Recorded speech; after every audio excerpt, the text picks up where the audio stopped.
जरा सोचिए, एक ऐसी स्थिति जहां हर एक सेकंड कीमती है। मतलब एक सांप का काटना।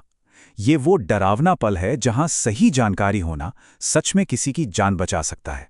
तो चलिए आज इसी को समझते हैं कि ऐसे हालात में हमें ठीक ठीक करना क्या चाहिए। सवाल तो बहुत सीधा है ना?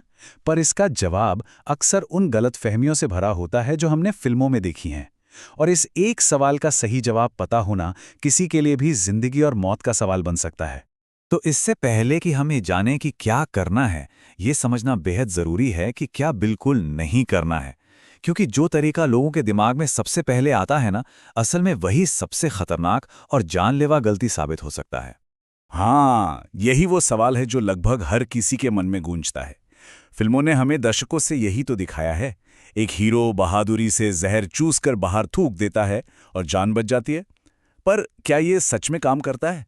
इसका सीधा और साफ जवाब है बिल्कुल नहीं। जहर चूसने की कोशिश करना सिर्फ बेकार ही नहीं बल्कि बेहद खतरनाक भी है। ये एक ऐसा मिथक है जिस पर यकीन करना बहुत भारी पड़ सकता है। पर सवाल यह है कि आखिर ये इतना खतरनाक क्यों है? देखिए, इसके दो बड़े कारण हैं। पहला, जख्म को चूसने से उस हिस्से में खून का दौरा तेज होता है, जिससे जहर शरीर में और भी तेजी से फैल सकता है। और दूसरा, जो कि और भी डरावना है, अगर मदद करने वाले के मुंह में कोई छोटा सा भी कट या घाव हो तो जहर उसके खून में भी जा सकता है। मतलब एक की जगह दो जानें खतरे में पड़ जाती हैं। तो ठीक है, अब जब हमने ये जान लिया है कि क्या नहीं करना है, तो चलिए अब उन शांत और सही कदमों पर ध्यान दें जो वाकई में किसी की जान बचाने में मदद कर सकते हैं। सबसे पहला और सबसे ज़रूरी काम है शांत रहना। दिल की धड़कन जितनी तेज होगी, जहर उतनी ही तेजी से शरीर में फैलेगा।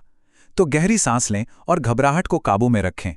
इसके बाद अगर मुमकिन हो तो काटे हुए हिस्से को साफ पानी और साबुन से बहुत हल्के से धो लें। इससे किसी और तरह के इन्फेक्शन का खतरा कम हो जाता है। चलिए अब अगले जरूरी कदमों पर नजर डालते हैं। जख्म के थोड़ा ऊपर एक कपड़ा या पट्टी बांधें, लेकिन याद रहे इसे कसकर बिल्कुल नहीं बांधना है। पट्टी इतनी ढीली हो कि जहर का बहाव थोड़ा धीमा हो जाए, रुके नहीं।